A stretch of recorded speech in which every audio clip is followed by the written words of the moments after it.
Good day, everybody, and welcome to my new podcast, On Beat with KJV. I am your host, KJV, and on this podcast, I and an occasional host or two will discuss topics like food, life, and of course, music, and other items of interest to me, and hopefully yours too. So, set your EQs and adjust your headphones and enjoy On Beat with KJV.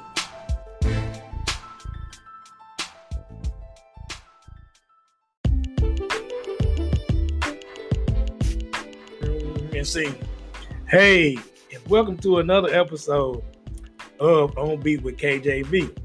I'm your host, KJV, and man, do I got a good show for you today. But first, let me tell you about my week. Well, we actually had company this week. My wife's sister, my sister-in-law, and her kids came to visit, and also my mother-in-law. We had a good time because we actually don't get to talk to grown-ups unless we call them on the phone. So that we have people over there, that's of age, that are adults. It excites us. We're so very excited to have company, because we just with the kids and the puppy all day. So that is a wonderful thing. I enjoyed it. They came up on Thursday, I think. And Wednesday and a Thursday. And I actually, the next day, I cooked because I can say her name, Kalina. That's my wife's sister, and she wanted to try the pho that I make. And but I'll tell you more about the pho in the next segment. Cooking with KJV, but we just had fun. We just sit down and talk for a little while, just enjoy the company, and we just had fun. And I also cooked out, like I always I got a grill. I'm gonna cook out. Believe me, I'll cook out. Rain, sleet, snow, hell. Believe me, I will do that. But like I said, we got a good show for you today. I have decided to. Like I said, On Beat with KJV is just about topics that I like. And so that's what I'm going to do, just randomly throw different things. Now, like I said, I love music, but I'm going to randomly throw different things. Like this topic today is of, it interests me a lot. It's like different things like cryptozoology, Bigfoot, Loch Ness monsters, all of that. I love all that since I was a kid. I've always liked since, what was that show with Leonard Nimoy, In Search Of? I used to watch all that kind of stuff. So this will be a great show for you. And the title of today's show is Mysterious Disappearances in National Parks.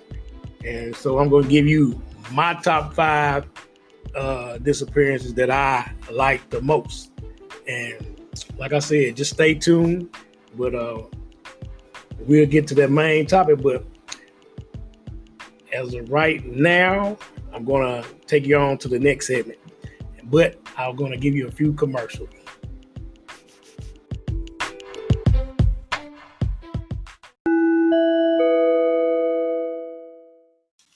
Hey everybody, did you hear the news? What news? Well, I started a new podcast called Noteworthy. Join me, Kiana Dene, your favorite poet out here, bringing you that love and ink every week where I'll be reading my poetry to you. So subscribe today. Episodes are coming soon. Love and ink. Big Beats Inc. 808.com. Need hot tracks? We got them. With non-exclusive and exclusive contracts. Big Beats Inc. 808.com.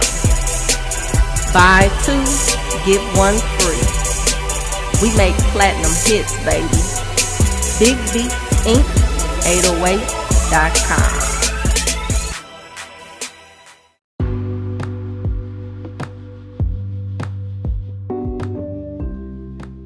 Hey, and welcome to the segment Cooking with KJV. And today I'll be talking about another meal that I created, which I will give it a ranking from 1 to 5 forks 1 being the lowest, 5 being the highest. This is a meal that I cooked earlier in the week that I talked about in the beginning of the show. Had family come over, and I was asked to cook the pho. And for those who don't know what pho is, yes, it's spelled P-H-O, but it's pronounced as pho. Like for me or for you. But yes, it's a Vietnamese soup consisting of broth, rice noodles, herbs, and meat. And sometimes you can cook it with chicken, but it's a popular street food in Vietnam, and now it's served in all the restaurants around the world. And so the ingredients that I make it the easy way, because you're really supposed to take like oxtails and beef bones and like beef ribs, and you char them for a while. When you char onions and ginger, you add cinnamon and star ants and cloves. It takes a very long time to boil it, but I have a quick way, a very easy way, which you could just take beef broth, like a quart of beef broth, where you just make it to how much you need, like a cup of beef broth, or you can just use like filter water and use beef bouillon. But I use beef bouillon, and I actually really eat this every day. I actually eat a bowl of this every day. That's just how much I love it. But back to the recipe, beef broth. But in this case, I use a quart of beef broth, cinnamon. I use the powdered ginger, some other seasons. I also use fish sauce, oyster sauce. I have hoisin sauce and sriracha that's used for later. A pound of olive round, which is sliced very thinly. White onions sliced very thinly. Scallions or green onions chopped. Cilantro and Vietnamese basil. And sometimes I put bean sprouts in it, but I didn't put none in it today. And I also use Vietnamese beef balls, which I slice up and put in there also. But like I said, it doesn't take that long. You put the beef broth, warm it up, and add whatever other seasons. Like I also add onion powder, basil, and garlic powder in the sauce. And I also have another seasoning that has no salt in it that I add to it. We get that from Costco. It's like a no salt seasoning. That goes on everything, and it is great. As far as that, it tastes just like the beef broth that you get from a Vietnamese store, and probably better than some other the restaurants that I've tried. I only go to one, and that's what's that, Faux Sock Train, and on Division here in Grand Rapids. But that's always delicious. But like I said, it don't take that long to make. So and I also use rice noodles. It don't take that long to prepare those noodles. You have your boiling water, and you just dip them like for 10 to 20 seconds. And they're done. Like rinse them off, make sure they're applied to the bowl. And you put the sliced beef in there, the chopped onions, the beef balls, which are sliced. Whatever you like, add as much as you want. Onions, and then garnish it with the green onions or scallions and the cilantro and basil. And then you just take the broth and pour it over top. The meat is sliced so thin that the heat from the broth actually cooks it. And then you add the sriracha and hoisin sauce to your liking. But I actually, when I'm prepared, like as an individual bowl, like I do every day, I add the hoisin sauce and sriracha, extra chili powder,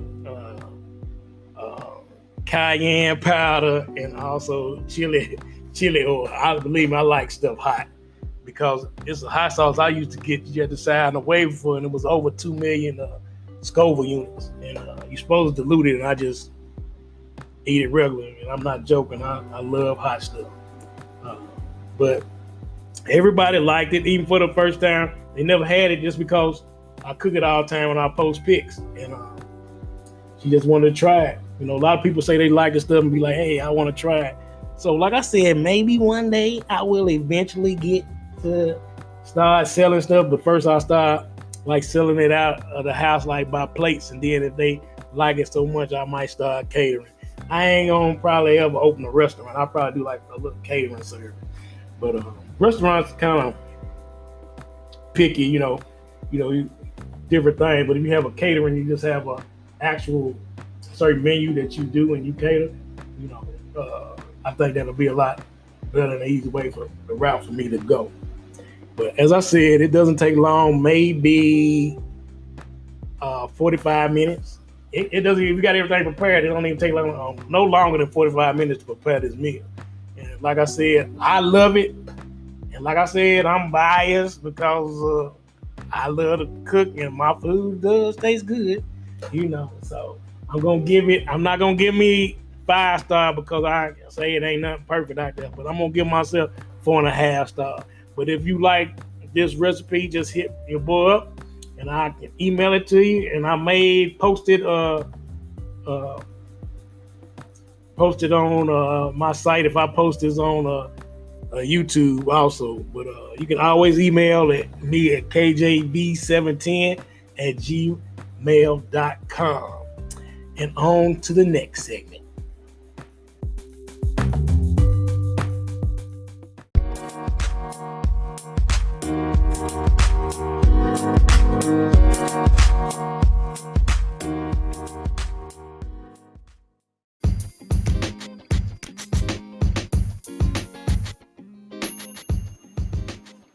All right, and now for the Cancer horoscope for the week of June 8th through the 14th, 2020.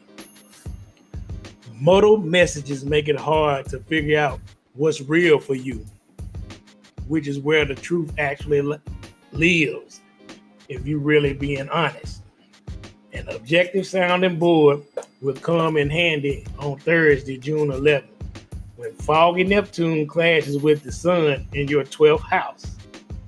That day, even the most logical statements will come out sounding like Charlie Brown's teacher, and your own thinking could get fuzzier than a plush toy. Under this heavenly haze, it's true that things may not be as they appear. People, even you, can make promises that are basically impossible to keep. But before you turn a molehill into a mountain, get the facts. Hey, maybe these overarching fantasies can come true. Discuss logistics and see what crystallizes. If you're enraptured by a vision, the next step will be to map out the tangible process needed to bring it to life. Then go research things like cost and production and specs, and you'll know whether this is not a worthwhile investment of your energy. Spoiler alert, you may be in for a pleasant surprise. As the week winds down, you may feel like you're the only one capable of seeing the 800-pound pink polka-dotted elephant in the room. You've been trying to keep quiet about it, but on Saturday, straight shooting Mars steamrolls over nebulous Neptune in your 9th house of honesty. Translation: you can't ignore the facts any longer. Part of you wants to continue to bury your head in the sand, but deep down, you know that the sooner you start a conversation about this, the sooner you can start to work on a resolution. And by bringing the inconvenient truth out to the open, you will know where everyone stands on the matter. So you can decide whether to move forward as a team or just move on. One thing to be careful about while you're justifiably unnerved, coming across too heavy-handed or can make a person be alienated, not to get them to rally around you. Cool it with the guilt trips too. You might succeed at making people see the error of their ways, but they'll only avoid you if they feel like criminals in your presence. And I read to you the Council horoscope for the week of June 8th through the 14th for 2020.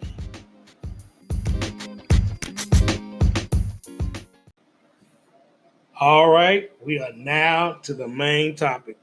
And for those who stuck with it, I got a treat for you today. As I said, the main topic I'm giving you are my 5 picks for the mysterious disappearances in national parks. And the U.S. National Park Service, it was founded in 1916, but the country's first national park predates it. Yellowstone National Park debuted in 1872 when President Ulysses S. Grant signed it into law. In the years since, America has amassed a total of 62 national parks, from the northern reaches of Alaska to the waters of the Florida Keys. To see them all, you need to visit 29 states and 2 U.S. territories.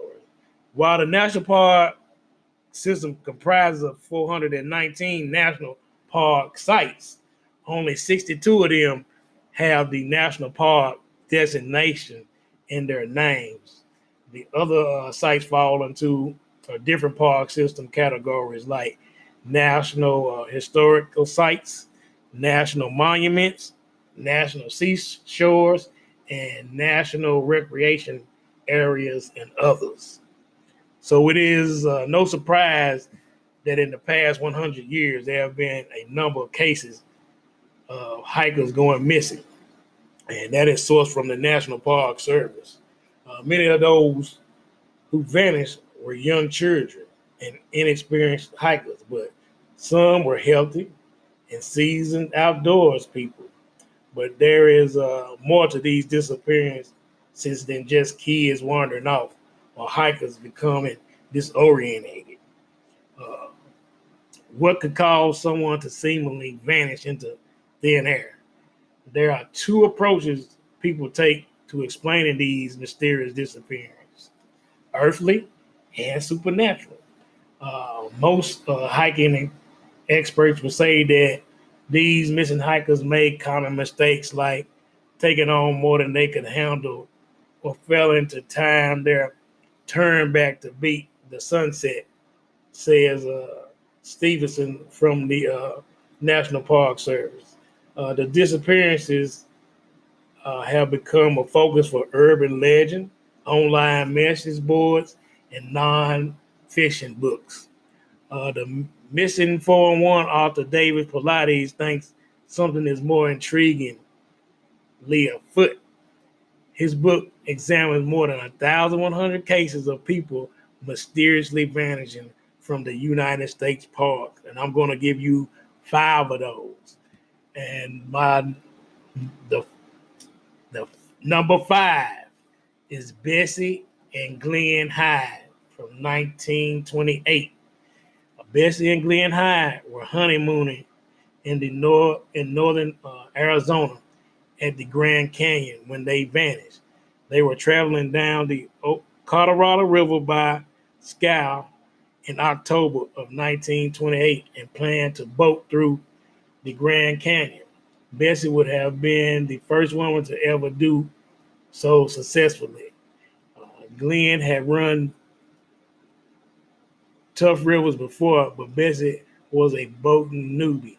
The couple ran across other boaters a few weeks before their disappearance, who said they got the feeling that Bexley wanted to turn back, but Glenn was pushing her on. If they completed the trip successfully, they could go on a paid lecture tour. So this trip was more than just fun. There was money at stake. Cut to several months later. The Hyde's boat was discovered that winter, seemingly undisturbed. It was upright and full of supplies, but the couple was gone. There are many theories about what happened to the Hydes. Did they disembark and try a too difficult side hike? Did they have an argument that turned violent, or were they abducted? There are conflicting reports about what happened to the Hydes, and more than one Betsy Hyde sighting in the years that followed. Number 4, Alfred Bellhardt, 1938. 5-year-old Alfred Bellhardt is the first recorded drowning in Colorado's Rocky Mountain National Park. Though whether Bellhardt actually drowned is controversial. He was camping in the park with his family over the 4th of July weekend when he disappeared near the Roaring and Falls rivers.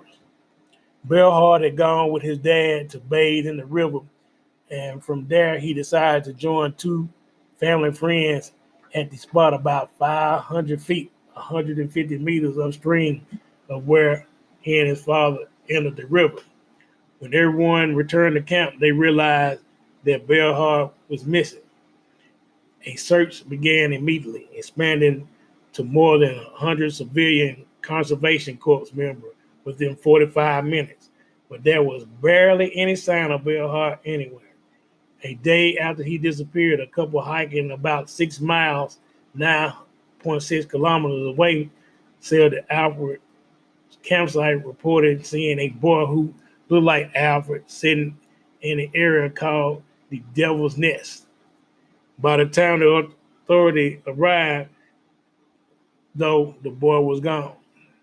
The search went on for 10 days and included 150 men plus bloodhounds, though the size of the search party had dwindled to a dozen by the end of the 8th day. Park rangers eventually chalked his disappearance up to drowning. Number 3, 8-year-old Catherine Van Alps disappeared from Devil's Den State Park near Arkansas Ozark National Forest, where she and her family were camping.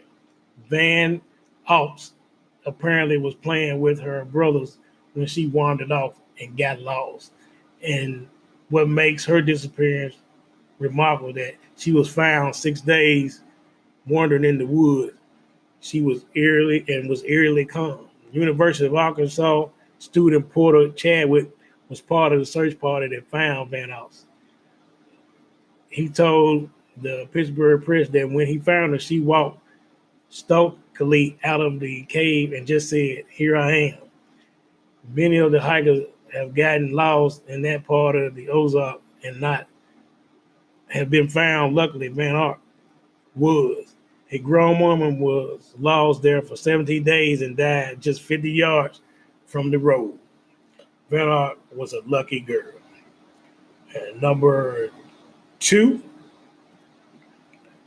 Dennis Martin, 1969. Dennis Martin was on a camping trip near the Tennessee / North Carolina state line with his family in the summer of 1969. It was the annual Father's Day tradition. All the men in the Martin family headed to the Smoky Mountain National Park to camp and hike. Dennis and his brothers had planned on pranking all the adults, where they were each going to jump out at different sides of the camp to scare them. It's a pretty typical prank that should have ended up with some startled shouts and then lots of laughter. The laughter ended quickly, though, when they realized that Dennis was missing. Family, park rangers, and other hikers spread out to search for Dennis almost immediately, but he was nowhere to be found.